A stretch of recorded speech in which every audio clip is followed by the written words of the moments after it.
All right, so earlier today, President Biden addressed the United Nations and he urged world leaders not to abandon Ukraine. Now, his pitch was actually put in the form of a question saying, if you allow Ukraine to be carved up, is the independence of any nation secure?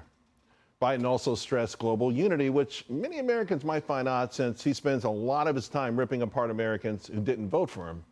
In fact, right now, 3 out of 4 Americans actually believe the nation is divided.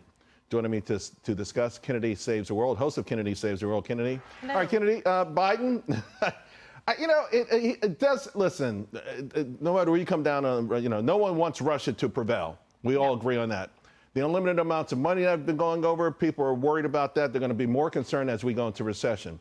But also the notion that we have to be so laser focused on Ukraine's borders when ours is just a sieve, they're actually cutting holes in the fence on our side. Yeah. So, I mean, it rubs people really, people get rubbed the wrong way with these kind of speeches. They do. And in fact, the failed immigration policies affect more Americans now than they did when President Biden took office, because there are more of these sanctuary cities that are being inundated with people coming into this country, and they get bused and flown to places like New York. And the Democrat mayor here in New York City is like, we can't handle this. So not only is there a migrant crisis, you've also got the UN General Assembly that's tying up traffic. So it's like, it's a horrible time to be a New Yorker right now. Yeah. But yes, there seems to be this hyper focus with no accountability, because we still don't know where those tens of billions of dollars are going. And if they're going to the right cause, and if they are in good hands, or if someday, like in Afghanistan, it's going to come to bite us on the backside. Yeah, especially with the weapons, right?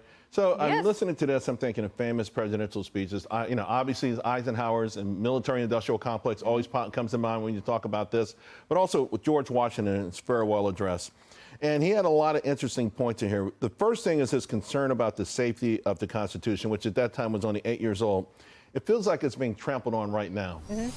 Well, you look at the governor of New Mexico, who wants to suspend the Constitution for 30 days.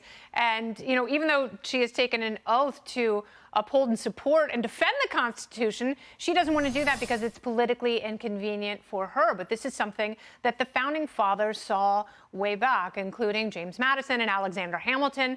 They saw what could happen if they didn't write a document that was idiot-proof. But we have so many idiots in power right now that they say things like, well, the Constitution is outdated, or the Constitution is merely a suggestion, when actually this is the rule book that we all agreed to play under. And unless you come up with something better, which no one has, we have to continue to play by these rules. I kind of like the folks who also say the Constitution should be like whatever's hip today.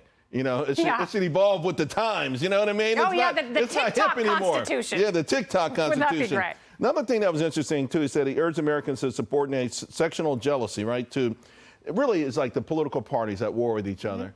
That's another thing that I'm really concerned about, just this disunity in this country. Yeah, and that's another thing that James Madison saw coming from many years ago, was factionalization of government and the worry that there would only be 2 parties and we would become so entrenched. But what they didn't see is we would spend so much money and the government would be so big and so powerful that it actually meant more to whoever was in charge. And that's why you have this ongoing war, that it's us against them.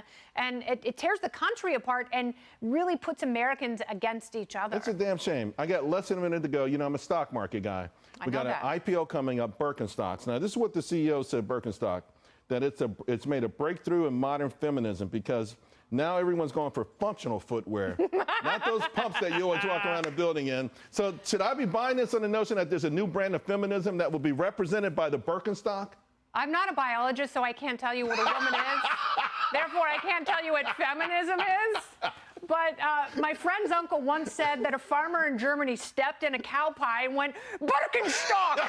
But thought it was so comfortable, just made shoes out of it. So I tell you what, company's been around for 250 years. That's right. So that just tells you, doesn't have to be a great product. Well, people love them now. I guess they're comfortable. They do. I grew up in Oregon. All the moms wore those, and they were nasty then as they are now. Thanks a lot, Kennedy. Appreciate it.